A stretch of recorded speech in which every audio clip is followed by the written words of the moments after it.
Good morning बच्चों। आज हम पार्ट 3 का व्याकरण देखेंगे। इससे पहले की वीडियो में मैंने आप लोगों को पार्ट 3 समझा दिया है, जिसमें शब्द, मात्राएं और वाक्य थे। आज हम इसके अभ्यास देखते हैं। अभ्यास का पहला प्रश्न है, रिक्त स्थान की पूर्ति कीजिए। क, स्वर का बदला रूप मात्रा कहलाता है। दूसरा,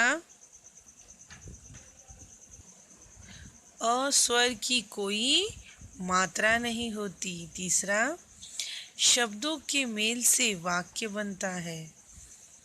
घ, उ की मात्रा र के पेट में लगती है।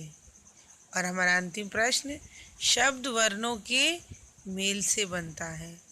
अब दूसरा प्रश्न देखिए, उदाहरण देकर रिक्त स्थान भरिए।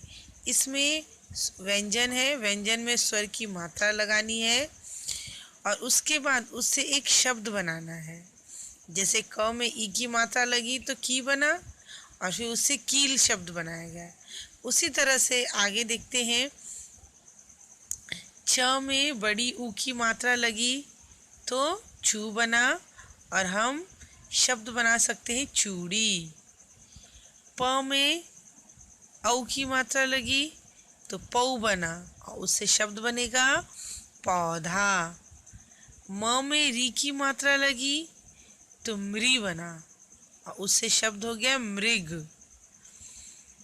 ख में ए की मात्रा लगी तो खे और उसका नया शब्द खेत।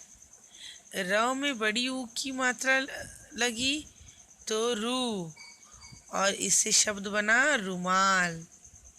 अब आते हैं हम तीसरे प्रश्न पर। नीचे कुछ शब्द दिए गए हैं, उनमें वर्णों का क्रम सही नहीं है।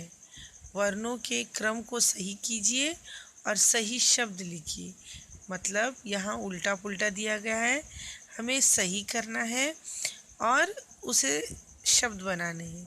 जैसे लाबता, तो ये कोई अर्थ नहीं बनता है। इसे अगर सही क्रम में लिखते हैं तो तालाब। कक्षा, गमला, इधर मैदान, किताब, बोतल, जूता। इस तरह से नए शब्द बने और इन शब्दों का अर्थ होता है। अब आते हैं हमारा अंतिम प्रश्न चौथा, नीचे दिए गए शब्दों को सही क्रम में लगाकर वाक्य बनाना है। जिस तरह से हम वर्णों से शब्द बनाते हैं, शब्दों से वाक्य बनाते हैं। छोटे छोटे शब्दों को सही क्रम में लिखने पर ये वाक्य बनते हैं। वाक्य भी वही हो जिसका कोई अर्थ होता है। जैसे देखिए, खेल है पलक रही, शब्द सब तो है लेकिन ये सही अर्थ नहीं दे रहे, तो इसको सही अर्थ होगा पलक खेल रही है। दूसरा, बच्चा है रहा पढ़, इसका कोई अर्थ नहीं है, बच्चा पढ़ रहा है। तालाब में मगर है, जूता घिस गया है। इस तरह से हम अर्थ भरे वाक्य बनाते हैं और जिसका कोई अर्थ होता है तभी वाक्य बनेगा। इस तरह से हमारा अभ्यास पूरा हुआ। अगली वीडियो में अगला चैप्टर पढ़ाऊंगी। धन्यवाद।